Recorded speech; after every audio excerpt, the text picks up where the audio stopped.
The cabin lights dimmed as passengers settled into their seats on a transatlantic flight from New York to London. The hum of engines blended with the soft murmur of conversations, the click of seatbelts, and the occasional cry of a restless child. Among the passengers was Donald Trump, former president, instantly recognizable even under a baseball cap. He sat near the front in first class, flanked by aides but relaxed, reading newspapers and occasionally greeting fellow travelers with his signature nod. In row 5, a man in his early 40s named Alex, a sharp-tongued businessman with a taste for provocation, spotted Trump. His heart raced, not with admiration, but with contempt. For years, he had built his identity online by mocking powerful figures. And now, face to face with one of the most polarizing men alive, he saw an opportunity to humiliate Trump publicly. He whispered to his wife, "Watch me teach this guy a lesson. Everyone on this plane will laugh." She frowned, sensing trouble, but Alex was already plotting. As the flight attendants served drinks, Alex rose from his seat. He pretended to stretch, then walked toward Trump's row. He stopped dramatically, loud enough for surrounding passengers to hear. Well, if it isn't Donald Trump. Tell me, how does it feel to sit in first class after ruining the country?" Gasps echoed. Phones shot up. Several passengers started recording instantly, hoping for viral footage. Trump looked up calmly, lowering his newspaper. His eyes narrowed but his voice remained controlled. "Young man, I don't know who you are, but you should watch your words."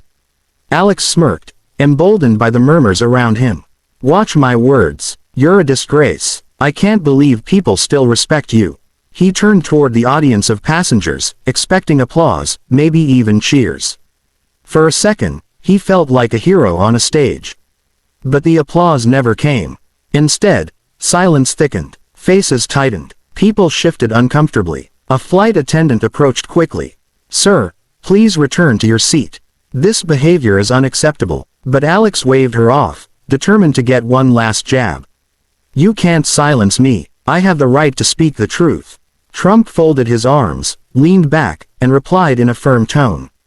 "You may have the right to speak, but you don't have the right to disrespect everyone else here. Sit down before you regret this." The words landed heavier than Alex expected. Within minutes, the situation turned against Alex. The flight attendants, supported by murmurs from passengers, confronted him. "Sir, either you calm down immediately or we will have to report this incident to the captain." Suddenly, those who had been recording stopped smirking and began whispering about Alex's rudeness. Instead of trending as a hero online, he realized he might go viral as the man who harassed Trump on a plane. His wife tugged his sleeve desperately.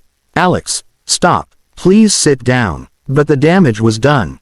Trump remained silent now, his calm demeanor making Alex look smaller, pettier. Every second stretched painfully. Then came the final blow, the captain's voice over the intercom. "Ladies and gentlemen, disruptive behavior will not be tolerated on this flight. All passengers are expected to respect one another. Failure to comply may result in law enforcement upon landing." Alex's blood drained. He saw flight attendants taking notes, passengers glaring, some even shaking their heads in disapproval. He realized he wasn't the brave truth teller he imagined. He was now the villain of the cabin. Sweat trickled down his forehead. He muttered an apology. I'm sorry, I didn't mean." But it was too late. For the remaining 6 hours of the flight, Alex sat stiffly in his seat, staring at the floor. His phone buzzed. His outburst was already online. Clips of him yelling at Trump spread like wildfire, captions mocking him. "Man tries to roast Trump, humiliates himself instead. Instant regret at 30,000 feet." Meanwhile, Trump continued reading quietly, occasionally chatting with aides, as if nothing had happened. The contrast was undeniable. One man composed, the other unraveling.